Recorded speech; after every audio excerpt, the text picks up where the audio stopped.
요한복음 3장에 들어가 보면 니고데모가 밤중에 찾아와서 주님에게 묻는 그 대화가 아주 유명한 장이죠.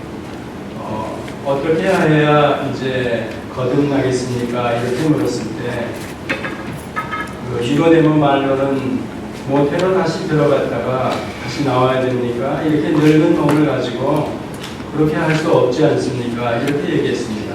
왜냐하면 예수님께서 사람이 거듭나야 하나님 나라를 볼 수 있다, 하나님 나라에 갈 수 있다 이렇게 얘기했기 때문에, 그러시면서 하는 말씀이 물과 성령으로 거듭나지 않으면 하나님 나라 갈 수 없다, 그렇게 이제 말하는 대화 장면이 저희들에게 등장하죠. 저나 여러분에게 신앙생활을 하면서 궁금한 것들이 구원 문제를 어떻게 이해하고 정리하고 있어야 하는가, 이런 문제가 사실은 굉장히 중요합니다.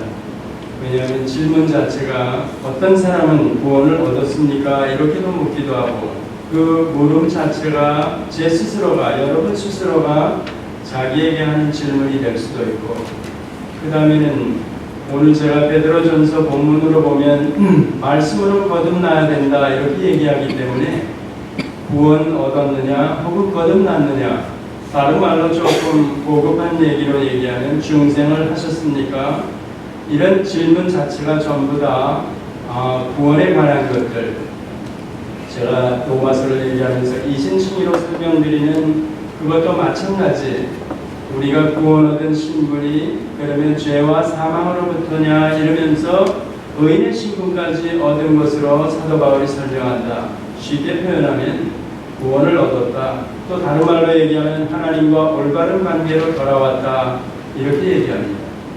이제 성경은 그렇게 얘기하죠. 특히 에베소서 2장 8절 이하를 보면 믿음은 믿음으로 은혜로 믿음으로 말미암아 구원을 얻었나니 이러면서 거기서 구원 얻을 수 있는 하나님께서 베푸시는 은혜와 또 주어지는 믿음이 아니면 구원을 얻을 수 없다. 대표적으로 우리가 조건으로 얘기 못하는, 할 수 없는 그런 성경 구절이죠. 그러니까 하나님 편에서 은혜와 믿음, 주시는 믿음이 있어야 구원을 얻는다.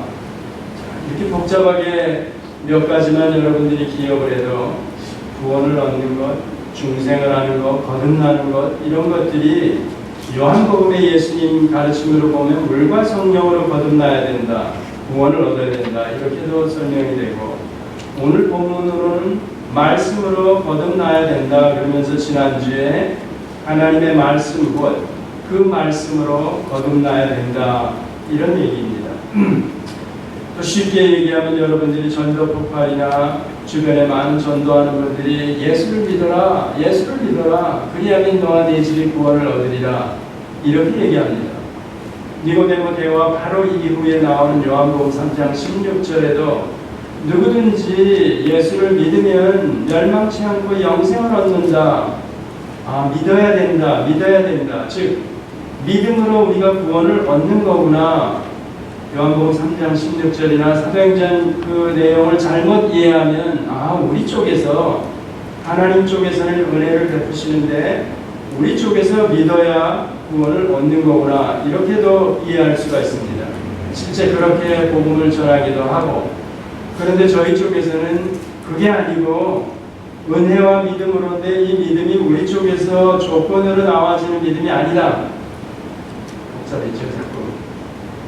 어떻든 구원은 그러면 중생은 다른 말로 우리가 예수를 믿어서 얻는가, 아니면 물과 성령으로 우리가 구원을 얻는가, 혹은 말씀으로 구원을 얻는가, 이런 여러 가지 성경이 가리키는 그 교훈들이 여러 가지로 설명이 되고 있습니다.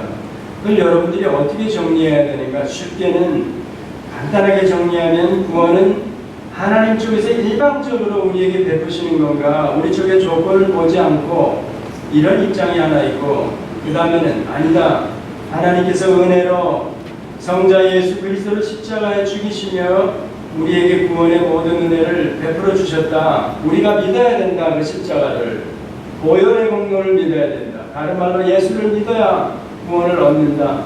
누구든지 예수를 믿으면 영생을 얻는다 그랬으니까 우리 쪽에서 하나님이 베푸신 은혜, 놀라우신 은혜, 독생자를 아끼지 아니하시고 우리의 죄를 배속해서 제물로 삼으셔서 죽이신 그 십자가 사건, 보혈의 피공로를 우리가 믿어야지 구원을 얻는다. 이렇게도 설명하죠. 그런 얘기들이 사실은 우리에게 더 많이 와닿는 겁니다. 그런데 성경을 들어가서 보니까 이게 우리가 죄인이었던 상태를 성경이 설명할 때는 완전히 세상 말로 먹통이죠. 생명이 끊어진 관계다.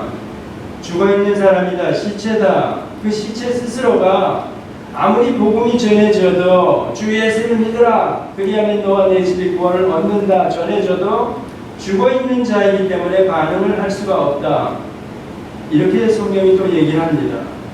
그리고 저희 입장에서는 그렇게 가르치고 그랬을 때 그 하나님이 살리는 사건이 우리가 모를 때 있어야 생명이 꿈틀거리고 나서 얼마인지 모르지만 말씀이 들려졌을 때 반응을 하고 예 믿습니다 하고 이제 이쪽에서 저희 쪽에서 반응을 한다는 겁니다.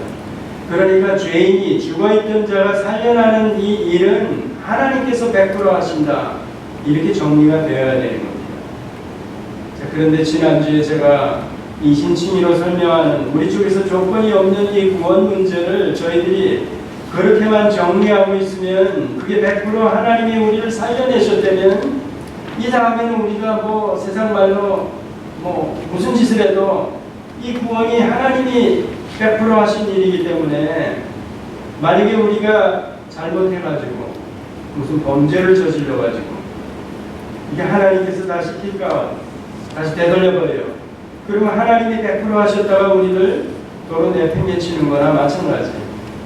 모세가 저희들이 구약 역사를 읽어보면 하나님께서 쌍방 언약에 의해서 이 백성들을 다 진멸시키라. 그러니까 모세가 뭐라 그럽니까?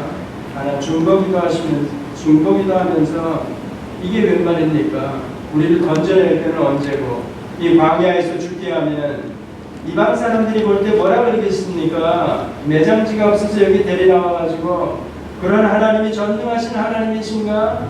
이 백성을 결과적으로 볼 때는 종살이하던 그들을 건져내가지고 광야에서 머리바닥에서 죽이려고 그러는 이렇게 중보기도 하니까 하나님께서 그 기도를 들어주십니다. 구약에는 사실 이렇게 나왔습니다. 근데 성경 전체를 읽어보면 특히 신약에 와서도 마찬가지. 그렇게 우리 구원이 100% 하나님이 건져내셨다면 다시 하나님이 취소시키지 않습니다. 구약을 전체를 읽어보셔도 여러분이 말라기까지 한번 가보시면 이런 하나님이시구나 아십니다. 여러분. 자기 백성 삼은 자들을 절대로 다시 되돌리지 않습니다. 여러분들이 성경을 읽으셔야 합니다. 안 읽은 사람들이 이것 봐라. 3,000년이 죽은 거나 40년 광야 생활을 통해 가지고 하나님께 불평면마되었다고 그래가지고 죽여버리고 이건 말도 안 된다 이런 식으로 설명하는 사람들이 있습니다. 제가 수요일날인가 언제 그랬죠. 그 이스라엘 백성 전체가 다 저희가 했을 때 왜 이스라엘 백성들이 아니고 저희가라 그러는가 했을 때 그 많은 무리 가운데 하나님이 미리 아신 자들 그 자들은 절대로 놓지 않는다는 얘기입니다. 그 하나님께서 택하신 자들이죠. 미리 아신 자들 창세전에 사랑하기로 하셨던 그 자들은 절대 놓을 수가 없다는 겁니다. 그러니까 이런 내용을 여러분들이 성경을 통해서 알고 나면 그러구나. 그 다음에 확인할 일은 뭔가 하면 제가 바로 여러분 자신이 바로 하나님의 100% 하나님의 은혜로 공짜로 주시는 선물에 의해서 제가 건져낸 받은 자인가 아닌가 그 확인을 하는 겁니다. 이 확인을 여러분이 스스로 해야 되고 저도 스스로 해야 되는 겁니다. 저는 제가 개인적으로 어떻게 했느냐. 아까 처음에 제가 여러 구원을 얻었습니까? 중생했습니까? 거듭났습니까? 그러면서도 거듭나는 게 말씀으로 거듭난다고 그러고 물과 성령으로 거듭난다고 예수님이 직접 말씀하시고 또 예수를 믿어야 된다 이렇게도 얘기하니까 이게 잘 정리가 안 된 상태면 어려워지는 겁니다. 근데 그 성경 전체를 이해하다 보니까 하나님 쪽에서 일방적으로 우리를 건져낸 다음에 그걸 확인시키기 위해서 오늘 우리에게는 이렇게 말씀을 주신 겁니다. 구약의 이스라엘 백성들 옛날에 이런 말씀이 하나님의 말씀이 이렇게 성경으로 주어지지 않은 시대를 살던 사람들은 어떻게 했습니까? 그런 때는 계속적인 사도들이나 누가 들려주는 내용을 가지고 몇 마디 기억해서 그가 믿음을 고백하고 그랬습니다. 아브라함 마찬가지, 이삭 나함 마찬가지, 100년 전에 여러분의 아버지, 할아버지, 할머니 그때 이분들이 성경을 가지고 계셨습니까? 우리 조상들이 100년 전에 없었습니다. 그러니까 그때 뭐라고 전도했습니까? 전도하는 예수 천당 불신 지옥이랬습니다. 그러니까 그 사람들이 어떻게 성경 오늘 뭐 말씀으로 거듭난다, 물과 성령으로 거듭난다, 이 성경 자체가 없기 때문에 설교 듣는 내용, 그 설교 말씀을 하루 종일 들어가지고 그걸 정리해가지고 나담아가지고 계신 분들이 얼마나 됐겠습니까? 대한민국 100년 전만 해도 거의 대부분의 사람들이 다 무학자들 아닙니까? 겨우 말하는 거, 글을 잘 모르는 그런 세대의 우리들의 다 손자들입니다. 그런 사람들이 어떻게 이렇게 질문하는 걸 가지고 정리를 해가지고 이게 이거구나 그렇지 않았죠. 그렇다면 구약 역사나 쭉 보면서 지금 우리들도 그러면 예수 믿으면 대체 뭐 말이 많아. 물과 성령으로 거듭나서 구원을 얻어내는 걸 확인해야 돼. 근데 우리에게는 성경이 주어졌습니다. 여러분에게도 주어지고. 그러면 성경을 통해서 이런 걸 확인하라 그러는 겁니다. 제가 확인하니까, 제가 개인적으로 확인하니까, 제가 어떻게 정리가 됐느냐. 제가 오늘 큰 나눠준 그대로 구원에 이르는 변화 과정, 이렇게 제가 목표를 하나 만들었죠. 간단하게. 일단은 그렇습니다. 제가 구원하기 이전에는 죄인이었습니다. 그건 여러분들 다 아시죠? 자꾸 죄인 그래. 내가 뭐 큰 잘못을 저질렀나? 성경적으로 얘기하면 하나님을 떠난 자는 다 죄인입니다. 그 죄인들을 일반적으로 하나님이 건져내신 이후에 그 상태를 뭐라 그러냐? 그 건져낼 때는 하나님께서 100% 하신 겁니다. 그리고 난 상태가 바로 갓난 아이 될 것 같다는 겁니다. 어린아이. 저 같은 사람에게, 여러분에게 새 생명의 씨가 뿌려졌다. 성령이 찾아오셔서 저를 중생시켜서 살려냈다. 그게 언젠지 저나 여러분은 모른다는 겁니다. 제가 중생한 날을, 여러분이 중생한 날을 압니까? 오늘 다른 표현으로 구원 얻은 날을 아십니까? 거듭난 날을 언제인지 아십니까? 모르는 겁니다. 제가 여러 차례 얘기하죠. 여러분 생일도 저도 모르고 모르는 겁니다. 그런데 저희 부모가 제 생일을 알려준 겁니다. 제 생일이 언제다. 후천적인 교육을 통해서 제가 알게 된 거죠. 여러분도 그렇고. 근데 이 중생은 거듭난 것은 아까 니고데모 설명을 하면 우리가 바람이 임의로 불며 어디서 왔다 어디로 가는지 우린 모른다는 겁니다. 바람이 어디서부터 이게 불려져 오는 거야? 휘 소리가 났습니다. 나뭇잎이 흔들렸습니다. 그 지나가고 난 다음에 알게 되는 겁니다. 성령으로 난 자가 다 이와 같다. 물과 성령으로. 앞에 부분에서는 물과 성령으로 거듭나야 된다. 그렇게 설명을 하고 뒷부분에서는 성령으로 거듭난 자는 다 이렇다. 이렇게 설명을 합니다. 거기서 물과 성령이 뭐냐 이랬을 때 올바른 해석으로 설명하는 게 보통은 물을 하나님의 말씀으로 보고 성령을 성령으로 보기도 합니다. 이게 대체적으로 그냥 개혁주의 입장에서 보는 물과 성령 이렇게 봅니다. 근데 여러분들이 성경을 많이 읽으신 분들이 이렇게 볼 때는 구약이 어떤 모형적으로 구원 문제를 우리에게 설명하고 있구나 이런 모습도 볼 수가 있습니다. 그래서 지난주에 성내전적인 그런 의미가 담겨져 있다 그러면서 홍해 사건을 말씀드렸죠. 수요일날 제가 말씀을 드렸죠. 그랬을 때 물은 곧 죄를 씻고 건짐을 받는 구원을 예표하는 어떤 모습 그런 거로 저희들이 볼 수가 있습니다. 그러면 예수님께서 성경이 주어지지도 않은 이때에 니고데모를 향해서 과거 구약의 예표를 들면서 물과 그 다음에 오순절 이후에는 이제는 내가 떠나고 나면 성령으로 거듭나야 한다는 것. 즉 그러니까 거듭나는 사람이 죄인의 신분에서 의인의 신분으로 변화할 수 있는 것은 100% 하나님께서 하시는데 물과 성령으로 하신다. 이렇게 얘기합니다. 이 부분에 그 뒷부분에 성령으로 거듭나지 않으면 이런 표현을 했던 것도 마찬가지예요. 어떤 사람은 물과 성령을 하나로 성령으로 설명하는 사람도 있습니다. 그런데 중요한 것은 성령으로 거듭난다. 그러니까 우리가 모르는 사건입니다. 저나 여러분 모른다 그랬어. 그러면 이걸 어떻게 확인할 수 있느냐 이랬을 때 갓난아이와 같은 상태로 성령이 오셔가지고 우리를 살려낸 거다. 이렇게 설명하는 겁니다. 오늘 본문을 보면 그 도표상으로 보면 거듭난 자, 즉 갓 태어난 자 그가 신령한 젖을 사모한다. 이런 표현을 하죠. 어린아이가 이게 태어나자마자 제가 지금 경험을 하고 있습니다. 저희 딸이 둘째 애를 낳는데 지금 한 달이 조금 지났거든요. 이거 온 가족이 다 피곤합니다. 그냥 울어제끼는데 이 녀석이 이게 보통 우는 게 아닙니다. 그 장정들 서너시 그냥 다 서로 눈치 보고 도망가려고 합니다. 못 다루니까. 근데 유일하게 젖병을 갖다 물리면 내가 울음을 그치는 겁니다. 울음을 그치는 겁니다. 그게 생명이 태어나서 이게 정말 자라간다는 게 이게 제 아들 딸을 기를 때는 전혀 깜깜하고 생각도 안 나는데 손주를 앞에 놓고 보니까 제가 많이 배웁니다.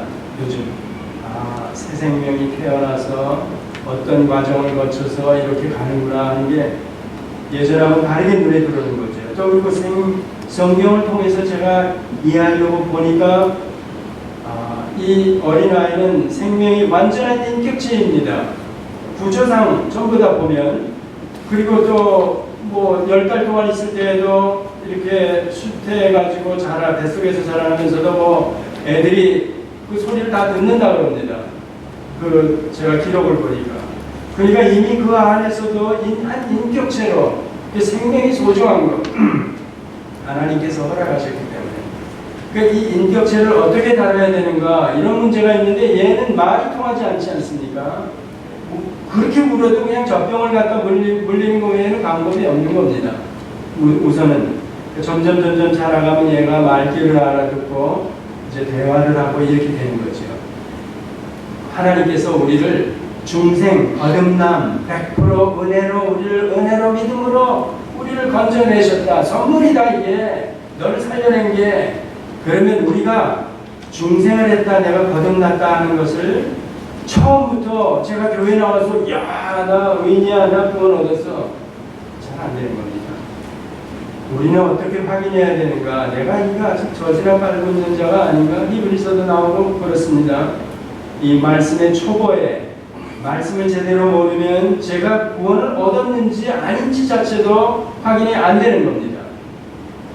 이 베드로전서나 성경을 사실은 이렇게 자세하게 조금만 들여다보면 이런 초보에 관계되는 문제는 여러분들이 교회 생활을 시작하면서 이미 많은 시간 안에 마스터를 해놓고 그 다음에 성경이 이렇게 여러분 앞에 주어져야 되는 겁니다. 오늘 같은 날은 제가 이 왕초보 같은 것들을 이제 다시 여러분에게 건드려서 죄송합니다. 그렇지만 음악을 하신 분이나 공부를 하는 사람들이 이게 기초부터 제대로 닦고 올라가야지 이게 제대로 성장이 되고 바르게 가는 겁니다. 근데 중간쯤에서 내가 이게 뭐 고등수학을 풀려고 그러는데 보니까 이게 실력이 안 되거든요. 안 되면 자기가 계속 돌아 내려와 봐야 되는 겁니다. 그러면 계속해서 내려와. 그렇게 해가지고 뭐 인수분에서부터 다시 시작하든지 그래야 되는 겁니다. 여기서 뭐 우물쭈물 하면서 안 되는 겁니다. 우리 신앙세계에도 기왕이면 돌아가 보는 겁니다. 제가 뭐 그렇게 많은 시간 걸리는 거 아닙니다. 돌아와서 성경을 보니까 아까 설명드린 대로 그렇게 여러 가지 방법으로 우리가 거듭남, 중생, 또 구원 문제 이렇게 설명하는데 그게 전체적으로 보면 심플한 겁니다. 요는 이 확인을 어떻게 하냐 이랬을 때 성경을 통해서 확인하는데 제가 성경을 읽으면서 지금 어떤 상태인가? 제가 진짜 하나님의 젖을 사모하는가? 이런 것들, 신령한 젖을 제가 사모하는가, 말씀이 제대로 주어졌는가, 이 문제가 우선은 제일 첫 번입니다. 이 순전하고 신령한 젖을 사모하라 중생한 자들, 하나님이 100% 건져낸 자들은 응하고 우는 겁니다. 여러분이 주변의 사람에게 막 고쳐야 되는 겁니다. 어린아이로 설명하면. 그러면 만약에 교회 나와가지고 신앙생활 하는데 누구한테 고치지도 않고 또 누가 와서 사실은 먼저 신앙생활하는 사람들이 새로 들어오는 사람들을 돌봐줘야 되는 겁니다. 그게 원칙입니다. 그 교회 안에서 이런 것들을 잘 해야 됩니다. 그걸 잘 인도해야 되고, 아까 기도하시면서 사랑으로 인도한다고 그랬죠. 복음에 합당한 그런 삶 중에서 가장 처치되는 삶이 결국은 하나님을 사랑하고 또 이웃을 내 몸과 같이 사랑하는 겁니다. 그 사랑의 표현이 바로 그런 식으로 드러나야 되는 겁니다. 그에게 말씀, 신령한 젖을 공급해 주는 겁니다. 교회 자체에서 또 여러분 개별적으로든지. 그러면 그 초신자들이 와가지고 그 말씀을 접할 때 이 진리를 접하면서 자라는 겁니다. 자라나는 겁니다. 근데 이 말씀이 주어지지 않는다.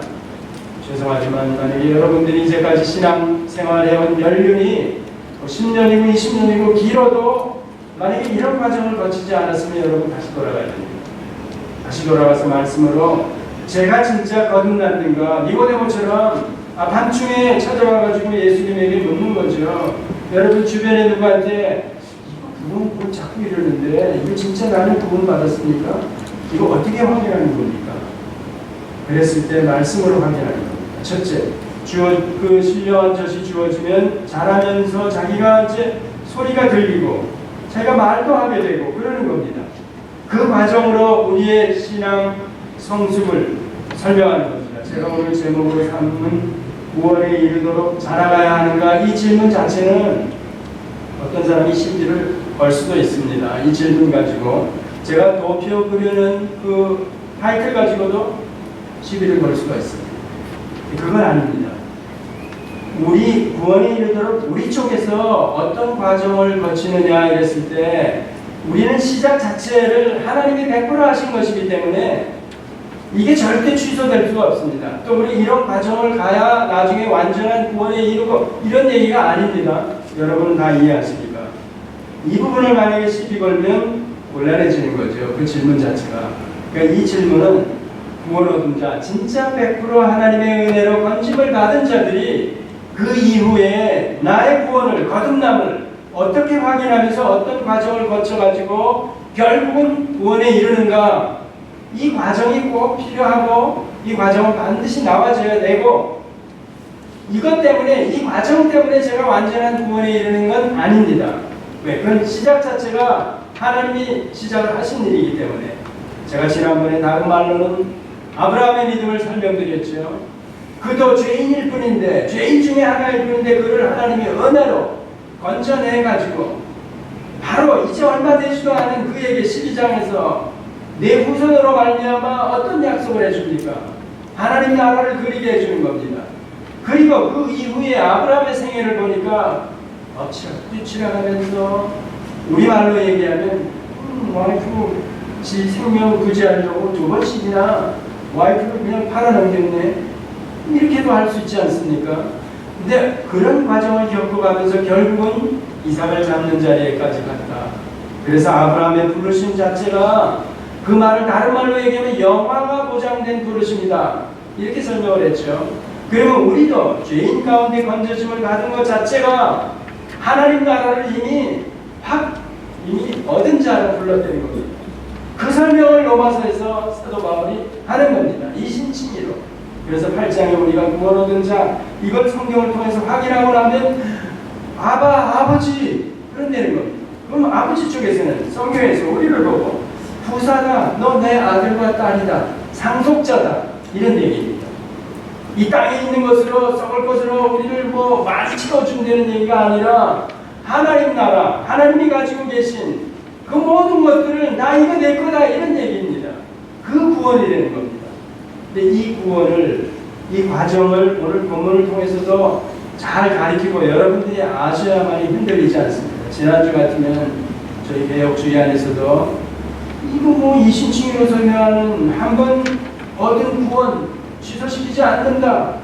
그리고 이런 과정이 만약에 없고 그 구원 자체도 그렇게 주장하는 사람이 만약에 신령한 젖을 먹어본 경험이 없고 그 젖을 통해서 자라나지 않았다면, 이런 과정을 모른다면 그 구원이 미안하지만 아닐 수도 있겠니.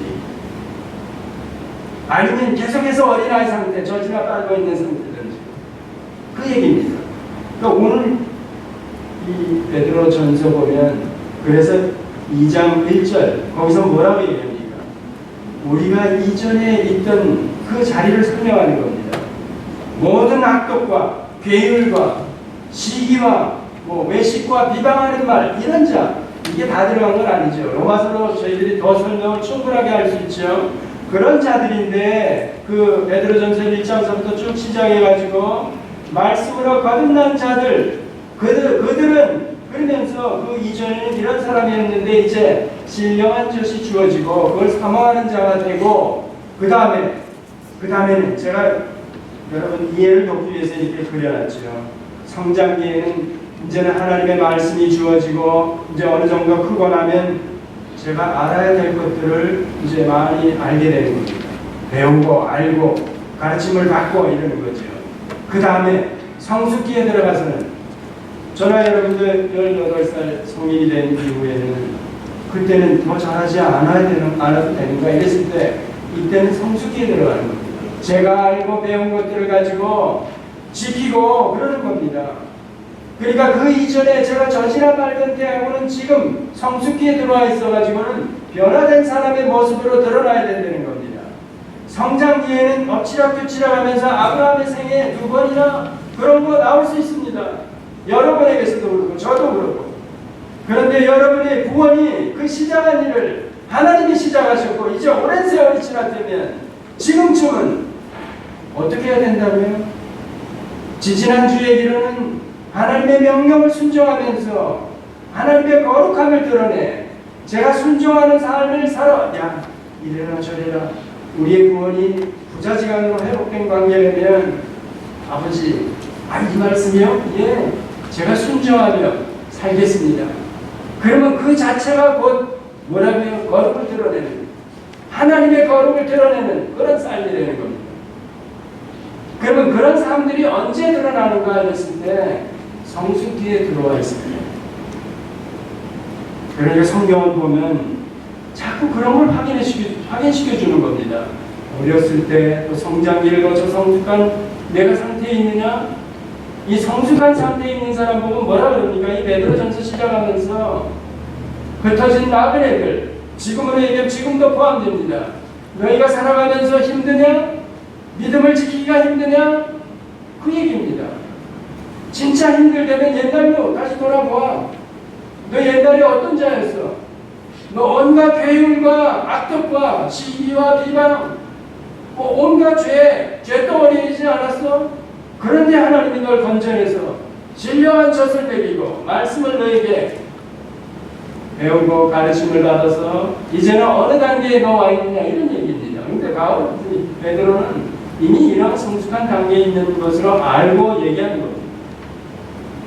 오늘 저희들은 성경도 주어졌는데도 불구하고 자신의 구원을 성경을 통해서 한 번도 확인해 보지도 않은 사람 널려있지요. 널려있어요. 그러니까 정통 기독교에서 이단 사이비들이 와서 야, 성경 가지고 너 구원 받았어? 성경 가르침 제대로 받았어? 건드리면 다 넘어가는 겁니다. 안 넘어가. 그 안에 목사도 들어있습니다. 부지기수로 들어있습니다. 장로님도 부지기수로 넘어갑니다. 저희 성경적으로 볼 때 잘못됐다는 사람한테 넘어간다는 얘기입니다. 그렇다면 일반 성도들은 얼마나 이거야말로 우수수수하고 넘어가는 거죠. 그러니까 지금 한국이나 저희들, 이게 이단 사이비들, 이상한 사람들이 활개치고 떵떵거리고 커밍아웃 해가지고 신문 전면 광고를 하면서 뭐해라, 이리 와라, 이러고 나오지 않습니까? 왜 그렇습니까? 저 사람들이 볼 때는 다 까막눈이고 성경도 모르는 사람들이 교회 안에 꽉꽉 차 있으니까 이거 대도시에 가서 신문 광고하고 라디오 광고하면 와! 저도 안타까운 일을 겪었습니다. 버뱅크에서 제가 목회할 때 저는 소수였지만 이 사람 중에 거기 갈까? 제가 그대로 다 얘기합니다. 박옥순이라는 그분이 여기서 집회를 했는데 전면 광고를 했는데 몰랐죠. 나중에 지난 다음에 뭐라 그러냐. 뭘 제가 듣기로는 권사님 둘이 거기 갔다 왔다는 거예요. 그때 제 기분이 그때 제 기분이 그냥 맥이 축 빠지는 거 있죠. 그래가지고 그 사람 그렇습니다. 제가 그런 건 충분히 이해합니다. 왜냐하면 허구한 날 성경 진리가 어떻다 이렇게 얘기하니까 실제적으로 따끈따끈한 거, 내 앞에 어려움을 말씀으로 해결할 수 있는 제가 그런 면에는 좀 부족합니다. 그런데 성경은 제가 보는 성경으로는 그런 부분에서도 우리가 근본적인 것들, 이렇게 구원 문제가 하나님을 아버지라고 부르는 신분으로 지금 저를 만들어 주셨다면 그 성경이 가르치는 이렇게 저지장 없는 그런 유아기에서 성장기를 지나서 성숙기에 들어와 있다면 이런 과정을 거쳐간다면 이걸 이겨야 되는데 그런 마음이 사실은 더 있는 겁니다. 힘들어도 이 길을 가야 된다 그러면서 가자 그러는데 이게 참 힘든 겁니다. 그래서 다른 얘기 할 수가 없습니다. 어떻든 제 입장에서는 성경이 뭘 말하느냐 이걸 가지고 계속해서 얘기할 수는 없습니다. 많은 사람이 우르르하고 쫓아가지 않아도 또 이렇게 안 해도 할 수 없는 겁니다. 누군가는 허공에다 내버려도 바른 말을 전하고 있어야 돼요. 그래야 음성이 들려지고 또 성장기를 거쳐 성숙기에 들어가서도 지금 시대가 어떻게 변하고 또 우리를 공격하는 게 실질적으로 물리적으로 공격을 한다고 그러지 않았습니다. 그런데도 불구하고 믿음으로 꿋꿋하게 나갈 수 있다는 겁니다. 구원 문제를 설명하다. 어쨌든 구원은 이렇게 여러분 자신이 내가 이렇게 유아기를 지나서 지금 성장기를 지나 성숙기에 들어와 있는가 하는 것을 여러분 돌아보셔야 합니다. 근데 성장기에서 뭘 배우느냐 이랬을 때는 그리스도에 관한 겁니다.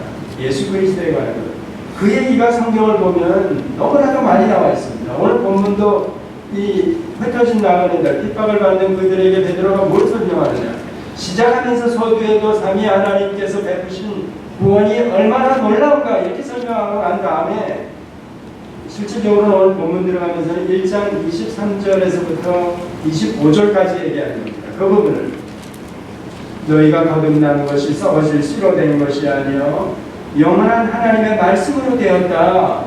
그러면서 그 구원 얻은 자체 우리 신분을 지난주에 설명한 대로 마찬가지입니다. 풀과 꽃에 비유하는 풀은 마르고 꽃은 시든다. 이게 바로 인생이고 구원의 은혜를 받지 못한 사람들의 결말이다.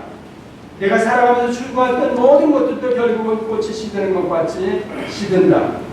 그렇지만 세세토록 변함이 없는 하나님의 말씀, 이 말씀으로 내가 중생을 거듭났다면 너는 이제는 다르답니다. 그러면서 그 말을 이어받으면서 그러므로 하고 나오는 겁니다. 자, 그렇게 구원을 얻은 저나 여러분이 아니면 그때 당시 흩어진 나그네들이 그러므로 모든 악독과 배움과 시기와 분냄 이런 것들을 다 버리려고 합니다. 버려야 맞다. 너에게서 그게 나와지면 거듭난 게 아니라고 저희들이 볼 수 있지요. 이 부분이 좀 어려운 겁니다, 사실. 그래서 이런 부분을 그럼 더 완전해 또 얘기가 나와야 되죠. 그건 아니죠. 그래서 우리의 신분이 구원 얻은 이후에 우리의 신분이 어떤가 했을 때 새 생명의 씨가 주어지고 그 다음에 원성은 그대로 남은 상태에 있는 얘기입니다. 원성. 여러분 알죠? 새 생명이 주어지기 이전에는 제가 온갖 악독과 게으리 저절로 나와지는 그런 죄인, 하나님을 떠난 자이기 때문에 하나님을 떠난 자에게서 나와지는 모든 것은 하나님이 보시기에 악한 것들. 그런 것들을 가지고 있던 자인데 그런데 저를 건져냈다. 근데 유아기 상태에 있다. 그러니까 아직도 그 본성이 남아있기 때문에 저나 여러분에게서 이런 것들이 나와진다는 얘기입니다. 실제로 나와집니다. 그렇지만 우리의 신분은 이미 죄인인 상태에서 나와지는 것과는 다른 그런 것들이 나와진다는 겁니다. 베드로 얘기하면 그래서 다시 목욕해야 되는 죄가 아니고 그런 악한 것들이 아니고 손발을 씻고 다시 회개해야 되고 고백해야 되고 자백해야 되는 것들, 이런 것들이라는 겁니다. 그런 것들이 나와 있으면서 말씀이 주어지면서 이게 밀려나는 겁니다. 성령이 와 계시는 성령의 전이면서 또한 본성이 남아있기 때문에 제가 성령 충만해야 이 본성을 짓누르는 겁니다. 그래서 본성이 꿈틀거리지 않는 겁니다. 왜 이렇게 이런 신분으로 우리가 주님 부르시는 날까지 살게 하셨는가? 하나님이 그렇게 하신 겁니다. 우리에게 100% 본성이고 뭐고 완전히 다 빼내고 그냥 새 사람으로, 거룩한 사람으로, 거룩도 뭐 저절로 제가 손을 움직이건 마음을 먹건 뭐하건 사람을 만나건 그냥 저절로 거룩한 모습이 그런 게 드러나와지는 자로 안 만들어내는 겁니다. 이게 인격자로 지음을 받아들이는 것, 그 부분입니다. 그리고 하나님이 로봇처럼 그렇게 만들어서 우리를 전하러 데려가고 우리를 자녀 삼지 않았다는 얘기입니다. 우리가 사고하고 마음을 먹고 의지적으로 뭔가 보여드리고 행하고 그래야 되는 겁니다. 이런 모습을 통해서 하나님께서는 점점 자라 성숙한 자, 이제는 내 마음이 온 마음을 다해서 너 마음과 뜻과 목숨을 다해서 주 너의 하나님을 사랑하라. 로봇으로 지었다면, 본성을 다 몰아냈다면, 저절로 나와진다면 아니지요. 자식한테도 마찬가지. 자식이 부모를 공경한다. 제가 또 부모를 공경한다. 여러분 마찬가지. 어떤 마음으로 공경하는가? 진짜 부모의 심정을 알고 제가 공경하는 겁니다. 그게 바로 철된 자의 반응 아닙니까? 하나님께서도 우리에게 이런 철된 자의 반응을 원하시는 겁니다. 이 땅에 살아있는 동안에 왜 그런 반응을 원하시는가? 그렇게 지음을 받았기 때문에 그렇다는 겁니다. 우리를 그렇게 지어서 하나님이 말이 통하는 자로, 야, 얘 알아듣겠느냐? 예, 그럼요. 알지요. 부모, 철든 자가 부모 마음을 제가 다 헤아려 알겠습니다. 그걸 다 헤아려 알겠습니다. 그렇지만 반응은 예전하고는 완전히 다르게 이제는 제가 공부도 알아서 하고 이제는 제 앞길을 제 스스로 알아서 하는 겁니다. 그렇다고 부모를 무시합니까? 아니죠. 제가 공부 잘하는 거, 제 앞가림 하는 거, 이 모든 게 다 그동안 나를 키워주신 부모, 이렇게 얘기하는 거 아닙니까? 철든 자들은 바로 그 관계를 우리에게 하나님께서 이 땅에 살아있는 동안에 요구하시는 겁니다. 이게 바로 인격자로 지어진 자, 특히 구원 얻은 자, 유학이나 성장기 성숙기에 들어서가지고 우리가 드러나줘야 되는 그런 모습, 그런 모습으로 드러날 때 이게 바로 오늘 마지막으로 얘기하는 5절에 거룩한 제사장. 예, 거룩한 제사장. 이스라엘 백성들을 건져내가지고 모세를 통해서 야, 내려가서 장로들과 저 백성들에게 한번 의향을 물어보라 하는 거. 너희가 내 말을 잘 듣고 내 언약을 지키면 열국 중에서 내 소유가 되고 제사장 나라와 거룩한 백성이 되리라. 야, 이 내용을 가지고 와서 한번 의향을 물어봐라. 19장에 그 얘기입니다. 백성들이 예, 우리가 준행하겠나이다. 그래서 24장에 사인을 한 거 아닙니까? 그러면 구약의 이스라엘 백성들을 강한 손과 편팔로 건져내시고 하나님께서 이 백성, 난 너희 하나님이고 너희 내 백성이 된다. 거룩한 백성이 되어라. 당연하죠. 지금 우리도 죄악 가운데서 100% 하나님께서 건져내시고 이런 과정을 거쳐가지고 결국은 우리에게 뭘 요구하시는 겁니까? 왕같은 제사장이요, 거룩한 나라요, 택하신 족속이요. 왜? 그리스도께서 그 자신이 제물로 우리를 위해서 죽어주신 그 아름다운 덕을 선전하게 하기 위해서 제사장이라 그러는, 우리 보고 왕같은 제사장, 만인 제사장을 얘기하는 거죠. 그렇다면 저나 여러분의 성숙한 위치에서 이 제사장, 거룩한 제사장, 그 제사장적인 삶을 통해서 하나님께서 창세 전에 미리 아신 자들, 사랑하기로 정하신 자들, 그들을 부르신다는 겁니다. 그 안에 여러분의 자식이 들어가 있습니다. 여러분의 친구가 들어가 있다는 겁니다. 모르는 사람이 들어가 있는 겁니다. 그렇다면 여러분이 이런 과정을 거쳐 성숙기에 들어와 있다면 어떤 삶의 모습을 보여야 되는가? 너무나도 당연하지 않습니다. 지금도 세상에 있는 죄인의 상태에서, 그런 상태에서 세상 것들을 추구합니까? 아니죠. 그래도 살아야 되는데요. 예, 그렇습니다. 살아야 되는데 제가 그 마음을, 새 마음을 주신, 새 생명을 주신, 제가 유아기 때는, 성장기 때는 이게 튜퉁튜퉁하면서 제 마음을 송두리째 빼앗길 수도 있습니다. 그러나 여러분이 아까 설명드린 대로 10년이 지났습니까? 지금 20년이 되셨습니까? 신앙생활 하신지? 그렇다면 여러분이 어떤 자리에 계셔야 합니까? 지금도 젖이나 말아야 됩니까? 그러면 하나님이 20년 전에 여러분을 은혜와 믿음으로 말미암아 건져내셨다. 그 이후에 뭡니까? 20년을 젖먹는 애가 있습니까? 없지 않습니까? 그렇다면 성장기를 거쳐 지금 성장기에 계시려면 빨리 이제도 지나야 되는 겁니다. 성숙한 위치에 들어와서 그 자리에서 거룩한 제사장, 이제는 하나님이 명령을 안 하셔도 이 말씀이 하나 부담이 안 돼. 왜? 철든 자이기 때문에. 예전에는 부모가 말하던 게 몽땅 다 잔소리야. 그런데 지금은 몽땅 다 이 말이 부담이 안 돼. 그런 자의 위치로 우리가 거룩한 제사장 나라, 그 나라 삶을 살려는 겁니다. 이 삶이 진짜 삶이라는 겁니다. 이 삶이. 지금 이런 삶을 누가 살았어? 기독교 역사에 너무 많이 살았습니다. 그런 삶을 살아가는 사람들 대보려면 너무나도 많습니다. 여러분 부모님들이 그러실 수도 있습니다. 우리 한국의 복음이 전파된 지 얼마 안 됐지만 이 짧은 기독교 역사 가운데서도 여러분 부모나 할아버지 때에서 그렇게 믿음을 지키다가 세상으로부터 손가락질을 받고 가진 게 없이 조롱을 당해도 그 믿음의 길을 걸어간 그분들은 이 말씀을 알았기 때문에 그렇습니다.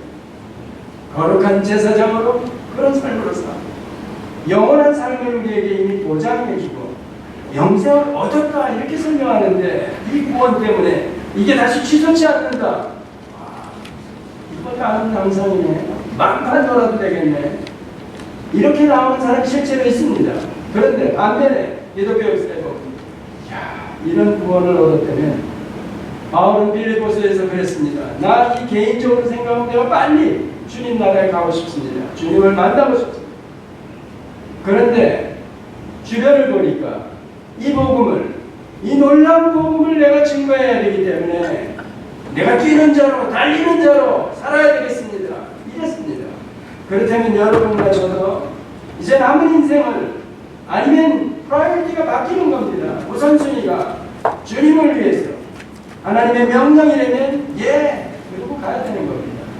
이 길을 지금 가라고 성경이 말하는 겁니다. 거룩한 제사장 직무를 잘 감당해라.